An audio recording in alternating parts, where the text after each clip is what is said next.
and welcome to Senior Solutions, where we bring you topics affecting seniors and their loved ones. I'm your host, Mindy Fellenton. I'm joined today by Pamela Vines.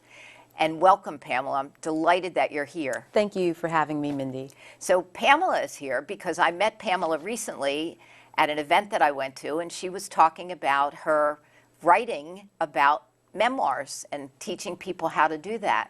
And I thought that that would be something that you all at home might find very valuable and helpful and informative. So Pamela, tell us a little bit about your background and how you evolved into becoming an author. Well, my background is in defense. After high school and college, while I was in college, I found out about the ROTC program. So I went up to the office and signed up, and after college, I became an Army officer and immediately went into the service, and I served 20 years. But throughout that time, I specialized in public relations and public affairs, as the Army calls it. And along those lines, I started to write, and a lot more heavily, and even majored in writing in college. But while I was in the military, I became really infused with the profession, and I just loved it. And afterwards, after I retired, I said, I want to write my book, the book that I had on my mind for the past 20 some odd years. But I didn't do it. I worked for a defense consulting firm for 9 years. And after that, I said, you know, I really, really need to get serious. It's been, what, upwards of 30 years now. I need to finish my book. So I finished my first novel last year, and I finished the second novel in only 3 months. So the writing is now caught fire in my spirit, and I am just a writing dynamo. Yes, well, it sounds like it. And then you somehow segued into writing memoirs and helping people to do that. I did. Would you kind of describe what writing a memoir is about and how that's helpful for people, not only those who are writing it, but also their families? Well, a memoir is a factual account of a person's life. And the word memoir is derived from the French word mémoire, and that means to reminisce or a memory. And a memoir is also a genre, a literary genre that has to do with creative nonfiction. And it's normally told in the first-person narrative. And I remember as a little girl hearing about famous people writing their memoirs, and I would always associate that with someone sitting in a big desk with a quill pen in their hand, you know, dodgy and stodgy, and just pontificating about life and graduating from Oxford or something. But memoir isn't like that at all. So as I grew and started to learn about the genre and do a lot of reading on my own, I found out that a memoir is simply storytelling. It's having a collection of memories. So it's having people collect their memories and share them with their family members. And that's why it's so important. Well, I think one of the things that you had shared too when I met you a couple of weeks ago was the fact that in your own personal life do you want to kind of talk a little bit about that and the importance yes. of had there been a memoir for you? Truly, truly. When I think my mother passed away in 2009, and although I'd been reading a lot, but that was one of the reasons, one of the events in my life that made me think about memoir. So my mother passed away, and my sisters and I had to go through her personal effects. It was extremely, I even thought it was imposing at the time. I didn't want to do it. And so as we were going through her clothes and jewelry, and it occurred to me that none of that mattered. You know, I was in a position now I was going through drawers and personal effects looking for things that she'd written. That's what was important to me. I wanted to find something with her handwriting on it. It didn't matter what it was, whether it was a diary or a letter. It could have even been a grocery list. I just wanted to see her writing, and because I knew that that was what I needed to connect me to my mother. And it wasn't successful. I did find a greeting card that I had packed away a long time ago that said "Love Mommy" on it, and I cherish that greeting card now because we don't have anything from her. And I think along those lines, you know, in further reflecting on it, I never asked my mother all of those important questions because as a young woman and as a child, I thought it was imposing, and in a lot of cultures, it's just not appropriate to ask your elders and your people you respect those personal type questions. Sure. So, but even the smallest things, like what was her bedroom like when she grew up? And what was the first thing she thought about when she saw my father? Those things and those memories are gone now because I didn't ask. And so with memory and memoir, I want to be able to have people and family members not experience the heartache that I've had to endure and those memories that I can never get back. So with memoir, introducing it to seniors, introducing it to family members and anyone, it's a way that I can ensure that they have those memories recorded. And it doesn't have to be on paper.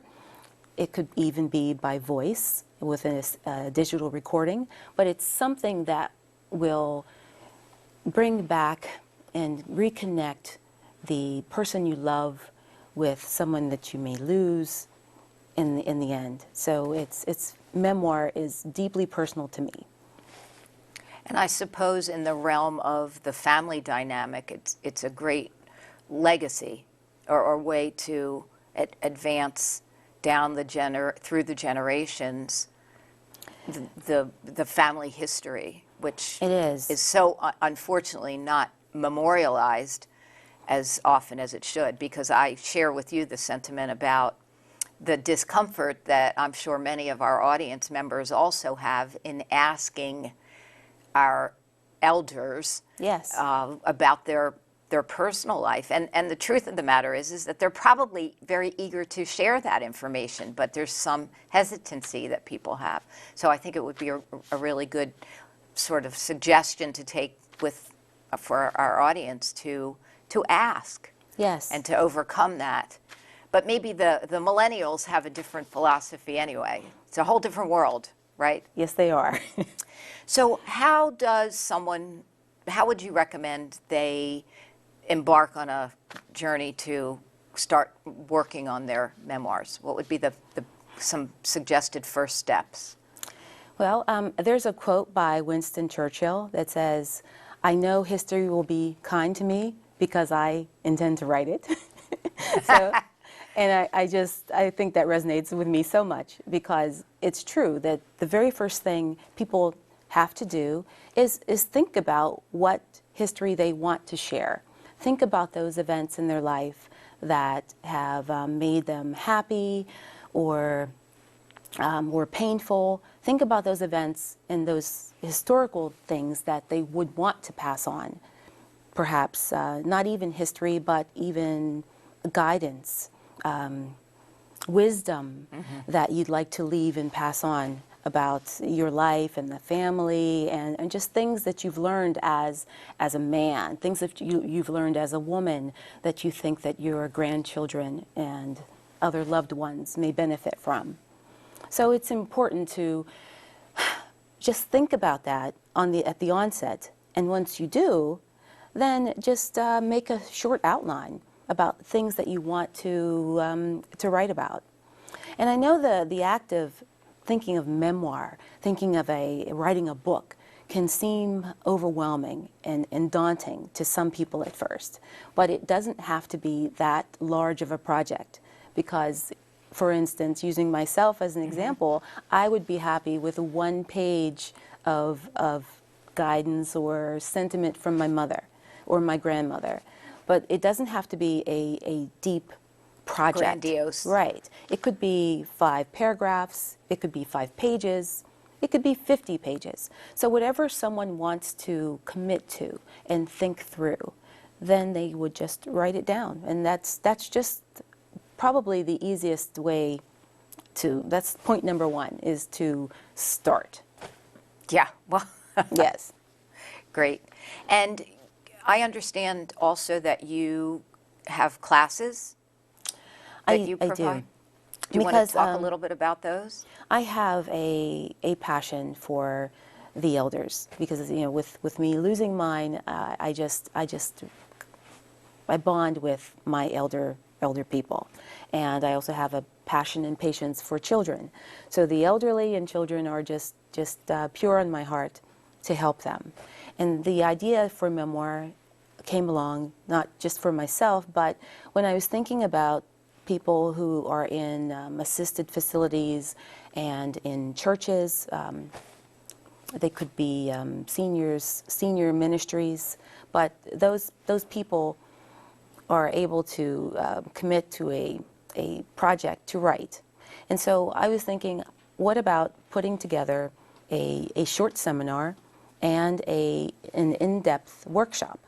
So the seminar is 45 minutes, and that's just in how to write memoir. And it introduces people to the genre and lets them know just the 1, 2, 3 steps about doing it. Write it down, write it out, start it, and then finish it.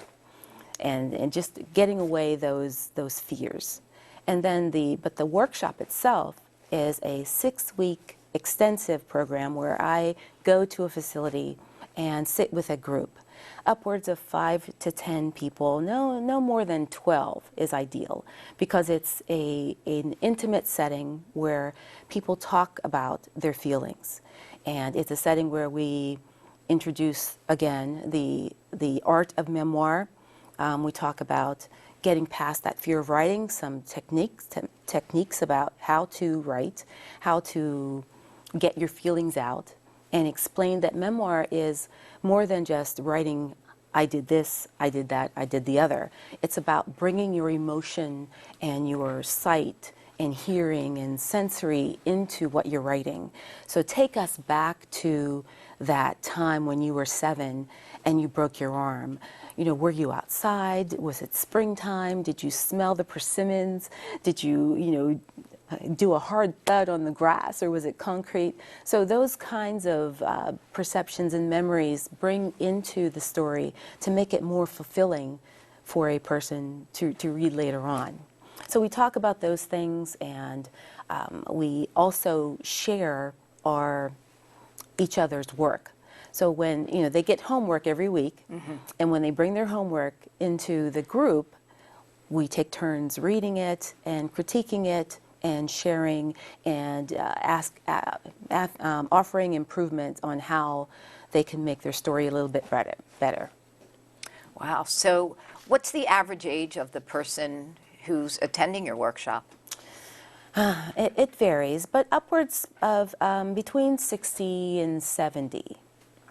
I've had some younger people, and that's wonderful because I believe that memoir is good for everyone. So, but that's on the average age between, I would guess, 55 and 75, as long as they still have their faculties and can still write and are up to thinking more deeply. Well, I'd like to continue a little bit more about the classes after we come back from our break. But we're going to take a short break right now, and we'll be right back.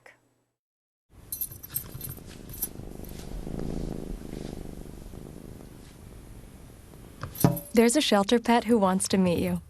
Meet one today. Visit theshelterpetproject.org. Adopt.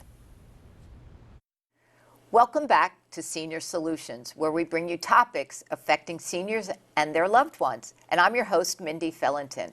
And I'm joined today by Pamela Vines, who is here talking with us today about memoirs, or as they say in French, mémoire. Yes, memoir. Mémoire. I try. You did good. Thank you, thank you. So we were talking a little bit about, before our break, about the class that you offer and the workshops that you offer. Who should take that? I believe memoir is like superfood for the soul. I think everybody should take memoir.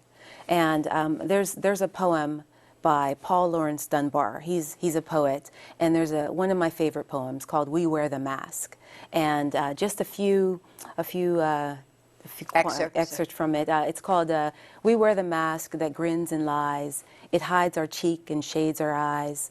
This debt we pay to human guile. Through worn and bleeding hearts we smile." And so this "We Wear the Mask" is a perfect excerpt into why people should do memoir, because our everyday walks, we present ourselves as different people. And it could depend on your culture, but it's rare when you get one person who is the same in every environment. So we have our work persona, we have our home persona, and even there we're different with the husband than we are with the children, than we are with our in-laws. We're all different. And it's just with memoir, it lets us strip all of that away. It gives us an opportunity to sit down with a pen and paper and truly reveal our real selves. And so that in memoir is why I believe it's so empowering for ourselves. But it's empowering for seniors as well. So for a senior, I think there are three main reasons a senior should, I recommend, they study memoir. Is that because it's a mind booster, it's healing, and it's something new. As far as the mind, it gives people something to boost themselves. For instance, if you are starting a new workout program, if you're running or even doing a brisk walk, it enhances your cardiovascular system. And regular reading and writing does the same thing for our minds. And I know I'm not a medical professional, but I read in a neurology journal that our decline decreases 32% less if you keep your mind active. Good to know. So it's vitally important for not only seniors but everybody to just keep reading and keep writing on a regular basis. And memoir can also be healing, because a lot of us go through our daily lives with a lot of stress, a lot of regret, and just overthinking, hyperboles. What if I did this? What if I shouldn't have done that in life? Whereas if you write it down, it becomes such a reliever, because you leave your thoughts on the paper, and it frees up so much of your stress, and you literally feel as though a weight has been lifted once you commit to writing something on paper. I'm on it. Yes. I want to take your class. And the third thing it helps for seniors is, especially if a senior is living in an assisted facility, that their days may be monotonous. And bringing in a memoir class gets them to think about something new. It becomes something completely different than their normal routine, and they get to share and talk to their fellow roommates or friend and learn things about each other that you would never have thought to come up in regular conversation. So it's a really eye-opening experience. And really a social opportunity for them as well. Absolutely. And there's probably a lot of bonding that goes on as a result of being in your workshops or classes, I would imagine, yes? It's true. So when I first introduce everyone, I do a little game and have them buy in that whatever happens in the workshop, the writing workshop, stays in the writing workshop. So we take a little piece of the Las Vegas motto, because unless you're wanting to share and expose your thoughts, it truly is an intimate group where you talk about things that may not have been pleasing in your life, things that you may have done that weren't so positive, or things that have been hurtful, joyous times that you may not want to share outside the room. So it really is a warm and secure environment for people to come and share. Yes, it sounds very therapeutic in I think. many ways. Yes. So are there different types of memoirs? Oh, absolutely. There probably are scores of memoir, different types. But typically there were three that people concentrate on, and those are the coming-of-age memoir. And for example, there's the one, coming of age is with the Maya Angelou. I Know Why the Caged Bird Sings. And there she concentrates on just a small segment of her life from when she was 8 up until 16 when she was pregnant with her first child. You also have career memoirs. I know that Ernest Hemingway wrote the, it is 1964 A Movement Feast is what the book is called. And that talks about his repatriation in being a writer and expatriating himself into Cuba.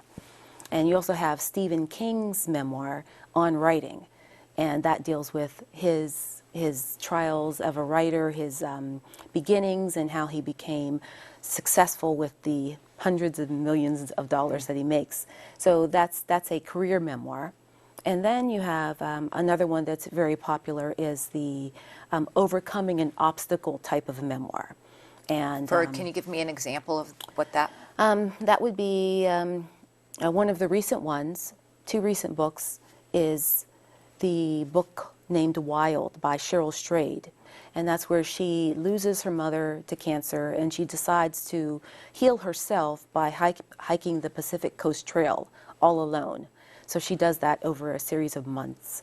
And it's just it's one of my favorite memoirs, actually. They made a movie out of that, didn't They did. They made a movie, and Reese Witherspoon stars in the movie.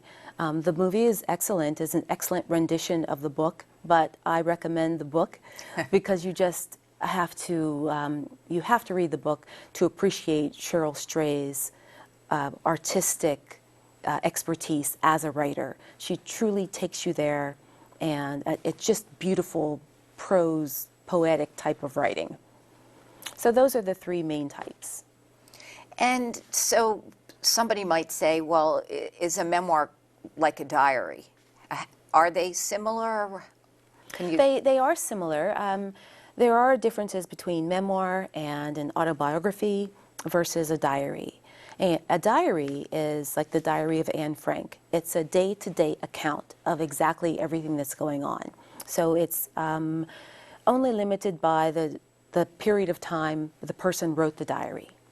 And then you have the autobiography, like the autobiography of Malcolm X, where he takes you from his first memory as a child upwards until he's right before he dies. And that's a complete life history. But then the memoir is only a segment. Memoirs are just collections of memories. And you can write a story on a certain event, or a series of events, or just a period of time in your life. So I could write a fishing memoir, for instance, and just write about my passion for fishing and how that has changed from when I was a young child upwards of becoming a professional fisherman as an adult, something like that.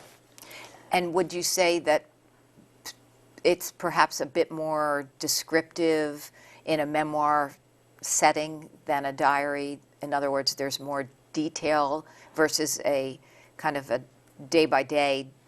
Yes, you're exactly right. In a memoir, the two things that separate a memoir from just a regular diary or a letter, just an overall account, would be, the first thing is bringing in those sensory perceptions. So if I'm writing a diary, I say, oh, I broke my arm when I was 7. I broke my arm yesterday. Versus you having a memoir about the arm-breaking incident when you were 7. That's when you bring in what you were doing at the time. What type of day was it? Was it sunny? What did your mother tell you not to do? Did you climb the tree that she told you not to touch? And how did the bark feel against your little tiny hands? And how did the swoosh feel when you hit the ground? So, those are these sensory types of things that you bring in describing an account in a memoir versus a diary, because you wouldn't get that detail. It's amazing what a difference, just in the way you were describing the So- difference between the diary and the memoir. And yes, and the other thing about memoir, before I forget, Yes. is that when you write a piece, you should have shown a change. A change should have taken place in whatever you're describing. So in Cheryl Strayed's book, for instance, in Wild, she starts the book as a free spirit. She's upset. She's can't find herself. But when she finishes the hike, she completes a rejuvenation, and she becomes more settled and secure in herself, and now she understands who she is. So that's probably the underlying factor in what separates a memoir from other creative fiction, is that the protagonist, you, the person who's writing the book, has shown some type of change. Interesting. So what inspired you to go down this authorship path? Well, I think I've always written. As a child, I wrote poetry, and in my professional career as an officer, I wrote press releases, and I always had my own personal book along the way, but I think writing is just in my blood. I can't explain it. I was born to write. And I can't even say that I love it. I love having written, but the process is extremely grueling, and I have to admit that. And I share that with the students, because people say, oh, I hate to write. But no, they don't hate it, because it's a beautiful thing once you've finished. And I know that in my own writing, I can describe it as a skeleton. When I first write something on a page, it pretty much looks like a skeleton or a tree in February. It's sans any leaves or depth. But as I go back and put in my sensories and bring the story back into it, and adding the leaves and adding the shadowing and colors and flowers, and then it becomes a story. And so, but I truly enjoy what I do, and And I'm it always comes through. proud of the end result. Yes. Thank you so much for being here today and sharing your story and helping our families and their loved ones to realize the importance of creating a memoir. If somebody wanted to get more information about how to join one of your classes or have them come to their living environment to give a class, how would they do that? I think the easiest way is to go directly to my website, and it is exactly my name. My website is www.pamelahartvines.com, and even my email is my name, Pamela@pamelahartvines.com. Okay. Again, thank you so much. This Thank was you for great. having me. And if you have any topics you would like to see on Senior Solutions, please feel free to write to me at seniorsolutionsTV@gmail.com. Otherwise, we'll see you next time.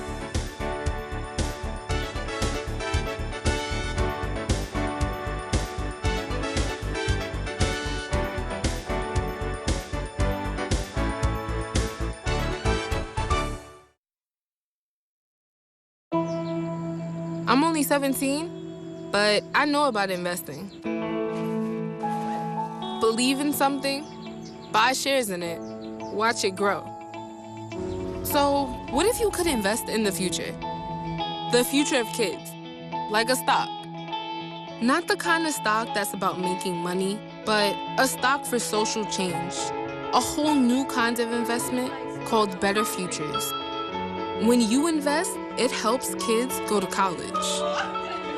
I could be one of the first college graduates from my family, the first philanthropist from my neighborhood. And if I'm the first, then maybe there's a second and a third. Believe in us, invest in us, watch us grow. My name is Sydney, and I'm your dividend.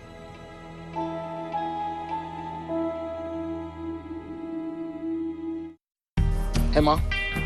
I got the job. You've got the job. Welcome aboard. I've got a job to do today. Have a good first day at work, Mom. Donate to Goodwill. Help provide job training in your community.